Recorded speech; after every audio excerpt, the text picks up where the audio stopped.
आज से कुल 47 साल पहले देश भर में आपातकाल घोषित कर दिया गया था, जिसे भारतीय राजनीति के इतिहास का काला अध्याय भी कहा जा सकता है। 25 जून 1975 की आधी रात को आपातकाल की घोषणा की गई, जो 21 मई 1977 तक लगी रही। दरअसल उस दौरान तत्कालीन राष्ट्रपति फखरुद्दीन अली अहमद ने तत्कालीन प्रधानमंत्री इंदिरा गांधी के नेतृत्व वाली सरकार की सिफारिश पर भारतीय संविधान की धारा 352 के अधीन देश भर में आपातकाल की घोषणा की थी। स्वतंत्र भारत के इतिहास में यह सबसे विवादास्पद काल था। लेकिन आखिर क्यों लगी थी इमरजेंसी? ऐसा क्या कारण था कि भारत की प्रधानमंत्री इंदिरा गांधी को आधी रात को देश भर में इमरजेंसी लगानी पड़ गई थी? इस इमरजेंसी में आधे से ज्यादा बड़े नेताओं को जेल में क्यों ठूस दिया गया? लोगों की पकड़ पकड़ के नसबंदी भी क्यों कराई गई? जानेंगे आज हमारी इस स्पेशल वीडियो में कि क्या कारण था कि पूरे देश भर में इमरजेंसी लगा दी गई।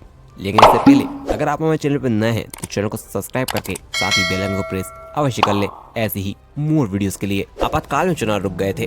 इसे आजाद भारत का सबसे विवादित दौर भी माना जा सकता है। वहीं अगले सुबह 26 जून को समूचे देशवासियों ने रेडियो पर इंदिरा गांधी की आवाज में आपातकाल की घोषणा के बारे में सुना। आपातकाल के पीछे कई वजह बताई जाती हैं, जिसमें सबसे अहम है 12 जून 1975 को इलाहाबाद हाई कोर्ट की ओर से इंदिरा गांधी के खिलाफ दिया गया फैसला। बताया जाता है कि आपातकाल की नींव 12 जून 1975 को ही रखी गई। इस दिन इलाहाबाद हाई कोर्ट ने प्रधानमंत्री इंदिरा गांधी को रायबरेली चुनाव के अभियान में सरकारी मशीनरी का दुरुपयोग करने पर दोषी पाया था और उनके चुनाव को खारिज भी कर दिया गया था। वो इतने नहीं बल्कि इंदिरा गांधी पे 6 साल तक कोई चुनाव न लड़ने पर और किसी भी तरह के पदभार को न संभालने पर रोक लगा दी गई थी। यानी वो 6 साल तक कोई चुनाव नहीं लड़ सकती थी और किसी भी पद पे 6 साल तक नहीं रह सकती थी। दरअसल राजनारायण ने 1971 में रायबरेली में इंदिरा गांधी के हाथों हारने पर मामला कोर्ट में दर्ज कराया था और जस्टिस जगमोहन लाल सिन्हा ने यह फैसला सुनाया था। हालांकि 24 जून 1975 को सुप्रीम कोर्ट ने यह आदेश बरकरार रखा,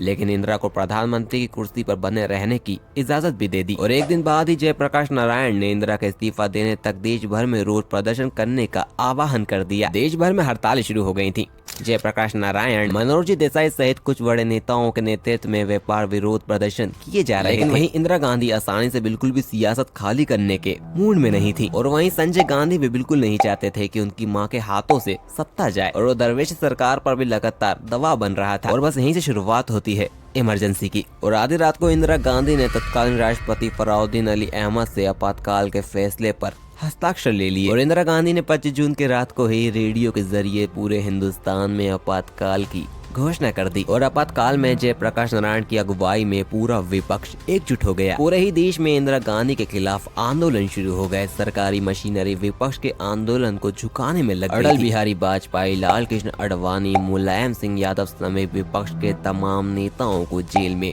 ठूस दिया गया। संजय गांधी की मानसिकता सीमा पार कर गई थी। उनके ही इशारों पर उस दौरान न जाने कितने पुरुषों की पकड़ पकड़ कर जबरदस्ती नसबंदी तक करा दी गई। बताया जाता है कि उस दौरान इंदिरा गांधी की सरकार ने पूरे ही देश को एक बड़े से जेल खाने के रूप में बदल दिया था, क्योंकि उस आपातकाल के दौरान हर एक नागरिक के मौलिक अधिकारों को स्थगित कर दिया गया था। अब ये बात जान के हैरान हो जाएंगे कि सुप्रीम कोर्ट ने भी इस विषय में अपनी गलती मानी थी। दरअसल इमरजेंसी में जीने तक का हक छीन लेने के लिए सुप्रीम कोर्ट ने भी साल 2011 में अपनी गलती मानी थी। सुप्रीम कोर्ट ने 2 जनवरी 2011 को यह स्वीकार किया कि देश में आपातकाल के दौरान इस कोर्ट से भी नागरिकों के मौलिक अधिकारों का हनन हुआ था। लेकिन आपातकाल का बदला जनता ने भी लिया। जेपी की लड़ाई निर्णायक मोड़ तक पहुंची।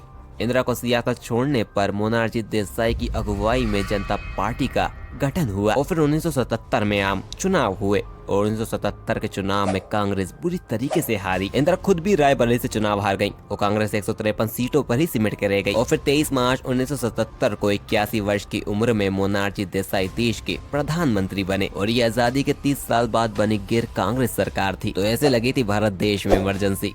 आपको वीडियो देख के क्या लगा हमें कमेंट बॉक्स में जरूर बताएं और ऐसे ही मोर वीडियोस के लिए हमारे चैनल को सब्सक्राइब जरूर करें। जय हिंद।